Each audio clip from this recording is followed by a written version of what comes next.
vingut? Perquè conec el nen que estàs buscant. Doncs així on el puc trobar? Al desert de l'Àfrica. Allà trobaràs tot el que vols saber. Jana, t'estava esperant. Les aventures que viu la Jana a Namíbia en busca d'un nen que ha conegut a Barcelona són el fil conductor que el director Jordi Llompart utilitza a Viatge màgic a l'Àfrica, la primera pel·lícula europea rodada íntegrament en un sistema de 3 dimensions estereoscòpic. La mescla de realitat, ficció i somnis trasllada als nens tot un món de fantasia que els farà reflexionar sobre temes com l'amistat, l'amor o la mort. És una de les propostes infantils de cinema d'aquest cap de setmana que es complementa també amb les aventures de Nicolás, que vol convertir-se en indispensable pels seus pares quan descobreix que podria tenir un germanet. Soy Nicolás.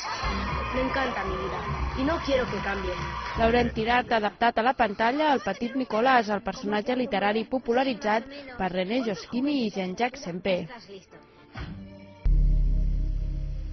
¿Cómo te has hecho eso, nene? Bruno, un home fort i addicte a l'alcohol que lluita per ser una persona normal, es desperta un dia amb les mans sagnant. Tot això dona inici a un viatge de patiment que l'obligarà a conviure amb els seus nous estigmes.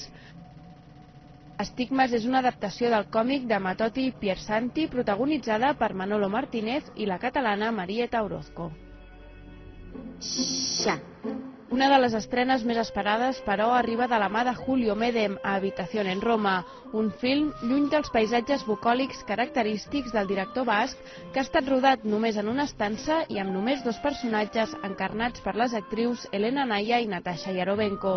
Són les 2 dones que s'acaben de conèixer i passen la nit en un hotel de Roma. Més enllà de l'atracció física que els ha empès a unir-se, es coneixeran i descobriran detalls de les seves vides. Vale.